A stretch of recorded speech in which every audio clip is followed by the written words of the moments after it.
Hello friends, ಎಲ್ಲರಿಗೂ ನಮಸ್ಕಾರ. ಭಾಗ್ಯಶ್ರೀ ಕಿಚನ್ಗೆ ಸ್ವಾಗತ. ಇವತ್ತು ನಾನು ಪಾನಿಪೂರಿನ ಮನೆಯಲ್ಲೇ ಈಸಿಯಾಗಿ ಹೇಗೆ ಮಾಡೋದು ಅಂತ ತೋರಿಸ್ಕೊಡ್ತಾ ಇದ್ದೀನಿ. ನಾನು ಸ್ಟವ್ ಮೇಲೆ ಒಂದು ಕುಕ್ಕರ್ ಇಟ್ಕೊಂಡಿದ್ದೀನಿ. 4 ಆಲೂಗಡ್ಡೆ ಹಾಕ್ಕೊಂಡು ಬೇಯಿಸ್ಕೊಳ್ತಾ ಇದ್ದೀನಿ. ಪಾನಿಪೂರಿನ ನಾವು ಮನೆಯಲ್ಲೇ ಈಸಿಯಾಗಿ ಮಾಡ್ಕೊಳ್ಬೋದು. ನೆಕ್ಸ್ಟು ಒಂದು ಮಿಕ್ಸಿ ಜಾರ್ಗೆ ಹಸಿಮೆಣಸಿನ್ಕಾಯಿ, ಕೊತ್ತಂಬರಿ, ಪುದೀನ ಮತ್ತು ಸ್ವಲ್ಪ ಅಲ್ಲ ಹಾಕ್ಕೊಳ್ತಾ ಇದ್ದೀನಿ. ಮತ್ತು ಒಂಚೂರು ನೀರು ಹಾಕ್ಕೊಂಡು ಅರ್ಧ ನಿಂಬೆ ಹಣ್ಣಿನ ರಸ ಹಾಕ್ಕೊಳ್ತಾ ಇದ್ದೀನಿ. ಇಷ್ಟೂ ಚೆನ್ನಾಗಿ ಮಾಡ್ಕೊಳ್ತೀನಿ. ನೆಕ್ಸ್ಟ್ ಒಂದು ಪಾತ್ರೆಗೆ ಮಾಡಿಟ್ಕೊಂಡಿರೋ ಪೇಸ್ಟ್ನ ಹಾಕ್ಕೊಳ್ತಾ ಇದ್ದೀನಿ. ಅದಕ್ಕೆ ನೀರು ಹಾಕ್ಕೊಳ್ತಾ ಇದ್ದೀನಿ.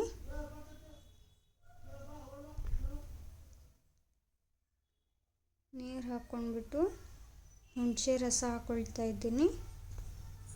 ಮತ್ತು ಒಂದು ಸ್ವಲ್ಪ ಜಲ್ಜೀರ ಪುಡಿ ಹಾಕ್ಕೊಳ್ತಾ ಇದ್ದೀನಿ. ಅಂಗಡಿಲಿ ಸಿಗುತ್ತಲ್ವ, 1 ರೂಪಾಯಿ ಪ್ಯಾಕೆಟು.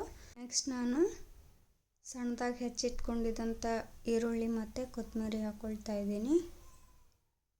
ಮತ್ತು ಒಂದು ಸ್ವಲ್ಪ ನಿಂಬೆ ಹಣ್ಣು ಹಾಕ್ಕೊಳ್ತಾ ಇದ್ದೀನಿ. ಅದರಲ್ಲಿ ರುಚಿಗೆ ತಕ್ಕಷ್ಟು ಉಪ್ಪು, ಇಷ್ಟನ್ನು ಹಾಕ್ಕೊಂಡು ಚೆನ್ನಾಗಿ ಮಿಕ್ಸ್ ಮಾಡ್ಕೊಳ್ತಾ ಇದ್ದೀನಿ. ನೋಡಿ, ಪಾನಿ ಇವಾಗ ರೆಡಿ ಆಗಿದೆ. ನೋಡಿ ಎಷ್ಟು ಚೆನ್ನಾಗಿ ಬಂದಿದೆ. ನೆಕ್ಸ್ಟ್ ಇವಾಗ ಆಲೂಗಡ್ಡೆ ಬೆಂದಿದೆ. ಆಲೂಗಡ್ಡೆದು ಸಿಪ್ಪೆ ಸುಲಿತಾ ಇದ್ದೀನಿ. ಸುಲಿದ್ಬಿಟ್ಟು ಆಲೂಗಡ್ಡೆನ ಚೆನ್ನಾಗಿ ಸ್ಮ್ಯಾಶ್ ಮಾಡ್ಕೊಳ್ಬೇಕು. ಸ್ಮ್ಯಾಶ್ ಮಾಡಿಕೊಂಡು ಈರುಳ್ಳಿ, ಕೊತ್ತಂಬರಿ ಮತ್ತು ಖಾರದ ಪುಡಿ, ರುಚಿಗೆ ತಕ್ಕಷ್ಟು ಉಪ್ಪು ಇಷ್ಟನ್ನು ಹಾಕ್ಕೊಂಡು ನಾನು ಚೆನ್ನಾಗಿ ಮಿಕ್ಸ್ ಮಾಡ್ಕೊಳ್ತೀನಿ. ಚೆನ್ನಾಗಿ ಮಿಕ್ಸ್ ಮಾಡಿಕೊಳ್ಬೇಕು. ನೋಡಿ, ಇವಾಗ ಇದು ರೆಡಿ ಆಗಿದೆ. ಅದರಲ್ಲ ಫ್ರೆಂಡ್ಸ್, ಪಾನಿಪೂರಿನ ಮನೆಯಲ್ಲೇ ಈಸಿಯಾಗಿ ಹೇಗೆ ಮಾಡ್ಕೊಳ್ಳೋದು ಅಂತ. ನನ್ನ ವಿಡಿಯೋ ಇಷ್ಟ ಆಗಿದ್ದರೆ ಲೈಕ್ ಮಾಡಿ, ಶೇರ್ ಮಾಡಿ ಮತ್ತು ಸಬ್ಸ್ಕ್ರೈಬ್ ಮಾಡಿ.